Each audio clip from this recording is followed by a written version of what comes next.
OK. Tento príbeh sa nazýva Tma na Blackwood Line. Neviem, či je podľa skutočnej udalosti. Neviem ani odkiaľ ho mám, je to 30 dní dozadu, čo som to sem pridávala, takže buď to je nejaká storka z Redditu, ktorá mala byť ako creepypasta, alebo by to malo byť odniekaďaľ akože real, ale nezaručujem ani jedno, ani druhé, že je 100% tak. Na okraji malej dediny stála stará opustená vila na Blackwood Line. Už 10 ročia tam nikto nežil a miestni sa vyhýbali jej ako čert z krížu. Legenda hovorila, že každý, kto sa tam odváži stráviť noc, sa vracal zmenený.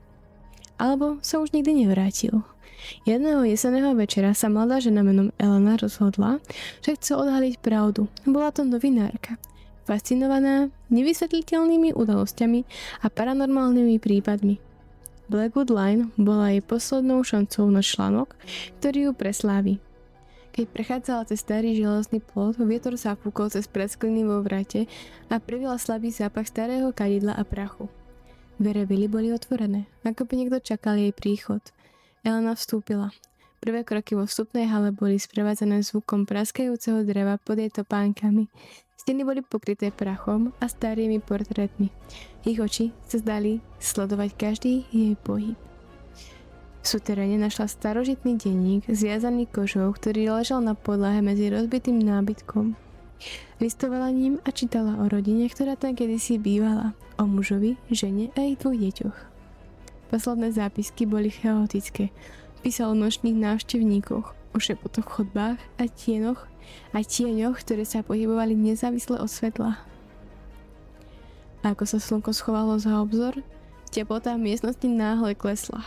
Elena pocítila, že nie je sama. V diaľke začula ľahké kroky, jemné, ale rytmické, ako keď niekto prechádza chodbou nad ňou. Skúšala zavolať, ale hlas jej uviazol v hrdle.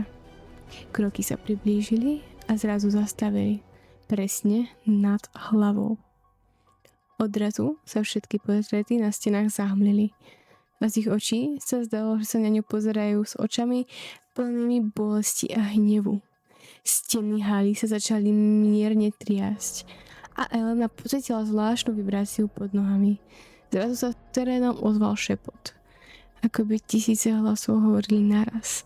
Smes nesúvislých slov a nárokov. Odišla. Vráti sa. Pozor. Elena sa rozhodla utekať, ale dvere na vstupe sa same zatvorili. Panika ju ovládla, ale niečo ju donútilo ostať. V tom momente sa na chodbe zjavila prehľadná silueta dieťaťa, ktorá jej naznačovala rukou, aby šla za ním. Elena ho si vystrašená nasledovala tieň cez chodby a schodisko do podkrovia. Podkrovie bolo plné starých hračiek a bábik, ktoré sa zdali živé, ako keby pohľadom sledovali každý jej pohyb. Dieťa ju privedlo k starému zrkadlu a v ňom nevidela seba, ale celú rodinu z denníka, stojacu tesne za jej chrbtom. Ich oči prázdne a uplakané, ich ústa hýbajúce sa, ale bez zvuku. Zrkadlo sa roztrhlo ako papier a Elena pocítila prudký náraz chladu. Vystrašená zavrela oči a keď ich otvorila, bola sama v tme podkrovia. Na zemi však ležal denník, otvorený na poslednej stránke, kde bolo rukou napísané slovo Si ďalšia. Elena utekala z vily bez obzretia. Keď dorazila späť do dediny, zistila, že nikto nechce hovoriť o Blackwood Line a každý jej pohľad smerom k vile bol sprevádzaný pocitom, že ju niekto sleduje. Denník mala stále so sebou. Hostej noci sa jej však život zmenil. Nočné šepoty sa ozývali a v jej byte.